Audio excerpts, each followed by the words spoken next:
Good evening everyone, my name is Luis Ruiz and today I'm going to make a presentation about successful labor relations management. I hope you like it.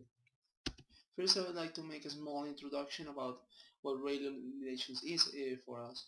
First, labor relations process is the formation of a labor agreement between either between the employer, principal or business entity or and the union or representative or the employee itself. A successful labor relations management requires the different characteristics.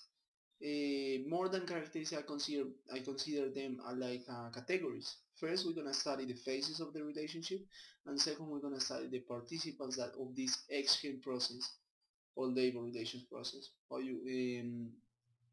Something that we always need to take in account is that labor relations need to be done always with responsibility and honesty from both parties involved. Okay, now let's take a look at the phases. Phases of the labor relation process.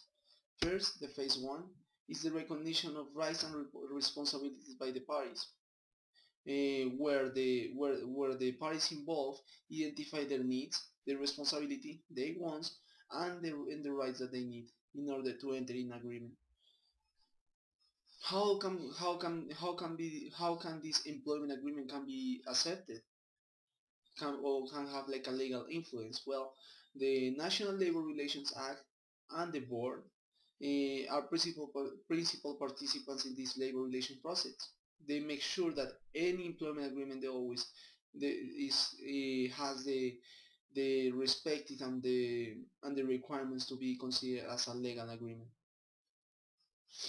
Okay, now let's enter to the phase 2. The phase 2 is called the negotiation phase. Is the negotiation of a labor agreement. Well, once they have established what they want in this labor relation process or what they want to achieve in this labor relation process, they need to establish these work rules. Work rules, I consider work rules as the terms and conditions of employment agreement. How do we know that? Well, the parties involved use strategies to either persuade the employee or to either avoid or, or minimize the power of the union. I will call it like that. So they use like union avoidance, and the unions can use like persuasion strategy and accommodation strategy, something things. Examples like that. So I consider that's the most important part of the negotiation phase. How do they interact with each other? Once they have created this interaction, they measure the possible outcomes of the negotiation process and put it in the phase 3. The phase 3 is the administration and negotiation of this contract. What happens in this phase 3? Well, as we say, both the parties involved will be aware of what are the terms and conditions are in this contract. They will accept it and they also will apply it in once they have entered into this mutual agreement.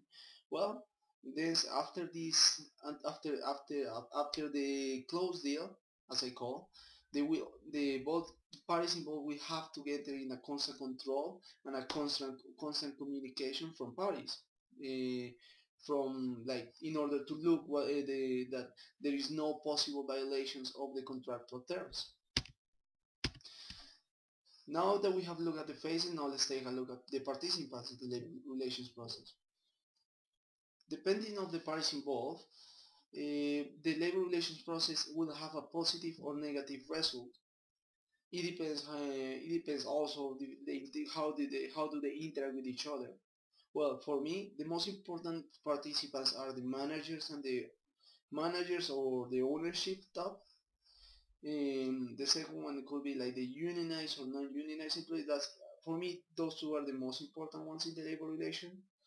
Then will come out like some situational influence, such as the government and the third-party networks.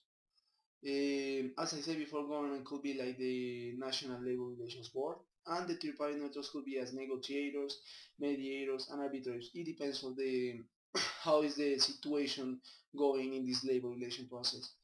Mm, Something that we need always to take in account is that exclusive bargaining needs to be handled by representatives. Some situations a neutral party is needed because either the parties involved cannot cannot determine like the mutual benefit from both. Okay, as a conclusion, I took a conclusion like what is the importance of this labor relations process in the business world. It can be considered, I consider it as a more important than some business dimensions or operations. I think that creating good labor relations offer the possibility to harmonious workplace and a satisfied employees. And this helps managers to have a really important quality because once they can operate business, but they can operate business, but they also need to know that they are treating individuals and they need to respect them and preserve their integrity. I hope you like my presentation. Thank you so much for your attention and have a wonderful night.